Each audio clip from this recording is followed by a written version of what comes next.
Salut à tous, c'est Alex Molic. Alors aujourd'hui je vous retrouve pour une vidéo un petit peu spéciale. Spéciale notamment car je vais faire quelque chose que j'ai pas vraiment l'habitude de faire. Hop hop hop, on se calme, je vais juste commenter l'article que m'a envoyé un pote. Il m'a envoyé un lien en disant tiens regarde ça va te faire marrer. Et bien au bout du compte, disons que c'est certes marrant, mais c'est surtout désespérant. Je me suis rendu compte à quel point certains sites qui cherchent le buzz à tout prix peuvent prendre une info et la tourner dans tous les sens pour pondre un article sensationnaliste. Allez, on commence par la base, le titre de l'article. Gucci Mane s'offre la plus grosse Ferrari de tous les temps et poste une photo sur Instagram. Bon déjà franchement bravo Gucci Mane, tu sais poster une photo sur Instagram. Alors je tiens à préciser que moi aussi je sais faire hein, mais en revanche je dois avouer quelque chose, c'est que tu me bats au nombre de likes. Genre vraiment, touché coulé. Après je me suis posé la question de savoir quelle était cette plus grosse Ferrari de tous les temps. Déjà ça veut dire quoi la plus grosse Ferrari de tous les temps? Genre elle a des kilos en trop? La plus grosse en termes de dimension? Bon soyons honnêtes, je pense qu'il parle davantage de puissance. Genre la plus puissante. Ben dis-le! Alors il s'agit de la Ferrari 812 Superfast. Bon, déjà avec 1400 kg sur la balance, ça m'étonnerait que ce soit la plus lourde. Déjà, la Ferrari F12 Berlinetta en fait 1891. Est-ce la plus puissante?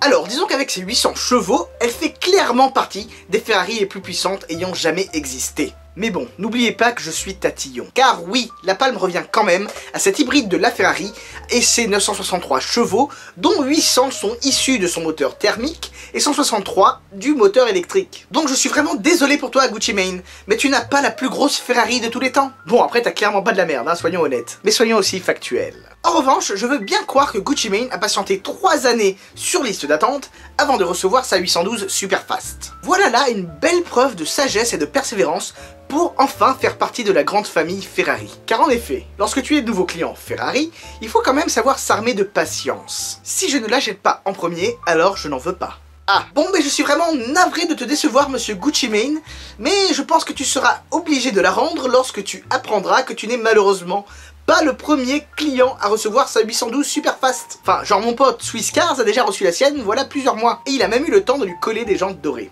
D'ailleurs, vous en pensez quoi, vous? Quant au prix du bolide, 600 000 €? 600 000 €? Alors là, je pense que tu t'es fait couiller, Gucci, c'est pas possible autrement. En France, une Ferrari 812 Superfast coûte environ 300 000 €. Et pourtant, je suis conscient que chez Ferrari, lorsque tu rajoutes des options somme toute assez banales, eh bien la facture monte très vite. En revanche, sur la tienne, je n'arrive pas à voir d'où sortent les 300 K d'options supplémentaires. Enfin, elle m'a plutôt l'air quand même assez basique. Simple. Basique. Tu n'es visiblement pas passé chez TaylorMade. Ce qui est dommage d'ailleurs, car lorsque je vois sur Instagram tes goûts exubérants et excentriques, je me dis quand même que t'aurais pu faire un petit truc un peu osé et la rendre unique. L'article finit en nous disant que Gucci Mane est un grand passionné du cheval cabré et qu'il n'en est pas à son premier achat de Ferrari. Car oui, il aurait déjà fait l'achat d'un bolide de la même marque il y a quelques temps. Le tout illustré de photos tirées de son Instagram où l'artiste pose côte à côte avec sa magnifique voiture rouge de marque Lamborghini.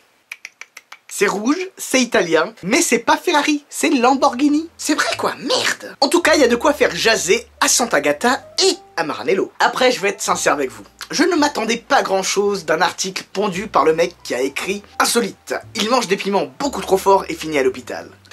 Enfin, sérieux quoi. Bref, cette vidéo est terminée, j'espère qu'elle vous aura quand même un petit peu fait marrer. Et comme Gucci Mane, soyez patients, car un nouvel épisode de Parlons-en arrive bientôt. Ce sera le plus gros de tous les temps. En attendant, abonnez-vous à mon YouTube, et bien entendu, suivez-moi sur les réseaux sociaux, Instagram et Facebook. Et surtout, n'oubliez pas, on n'a peut-être pas la même voiture, mais on a la même passion. Sur ce, je vous dis à très bientôt, ciao ciao.